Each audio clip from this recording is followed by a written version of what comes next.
Viewers, अस्सलाम वालेकुम। आज हम अपनी MS वर्ड की क्लास के अंदर सीखेंगे कि हम कमेंट्स किस तरह से ऐड कर सकते हैं। सपोज़ आपको एक डॉक्यूमेंट गिवन है जिसके आपने रिव्यू करना है। रिव्यू करने के बाद अपने कमेंट्स देने हैं, तो आप किस तरह से देंगे?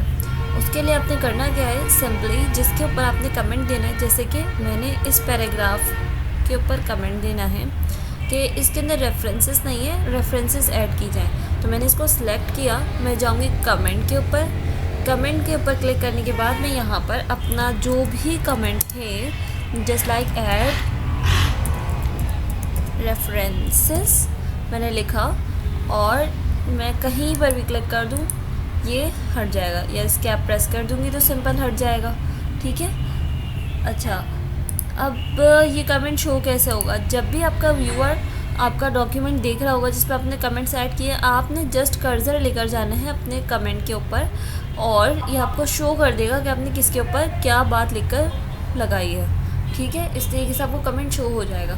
दूसरा ये है कि आप इस कमेंट को डिलीट भी कर सकते हैं, और यहाँ से रिप्लाई, या फिर आपके पास कोई ऐसी फ़ाइल आती है कि जिसके अंदर आपने देखा कि मुझे कुछ कमेंट्स दिए गए मेरे डॉक्यूमेंट के ऊपर, तो मुझे इसको रिज़ॉल्व करना है या रिप्लाई करना है, तो मैं यहाँ से इसको कर सकती हूँ। इधर से मैंने रिप्लाई कर दिया, नो नीड ऑफ इट।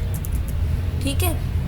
या फिर मैं इसको रिज़ॉल्व भी कर सकती हूँ। रिज़ॉल्व मैंने कैसे करना है कि मैं यहाँ पर जो भी इन्होंने करने को बोला मैंने वो काम किया, मैंने लगा दिया यहाँ पर रेफरेंस कि मैंने जॉन के पेपर से लिया है जो कि उन्होंने 2018 में लिखा था, और ये रेफरेंस मैंने इसके अंदर लगा दिया। वहाँ से बटन प्रेस कर दिया था मैंने रिज़ॉल्व। ठीक है। अगर मैं ये समझती हूँ कि जो मैंने रिज़ॉल्व किया वो ठीक नहीं है, तो उसको रीओपन भी किया जा सकता है। उम्मीद है कि आपको यहाँ तक की बात समझ में आ गई होगी। ये था कमेंट्स किस तरह से ऐड करते हैं। नेक्स्ट सेक्शन में हम और मज़ीद चीज़ें करेंगे। Thank you so much. अल्लाह हाफ़िज़।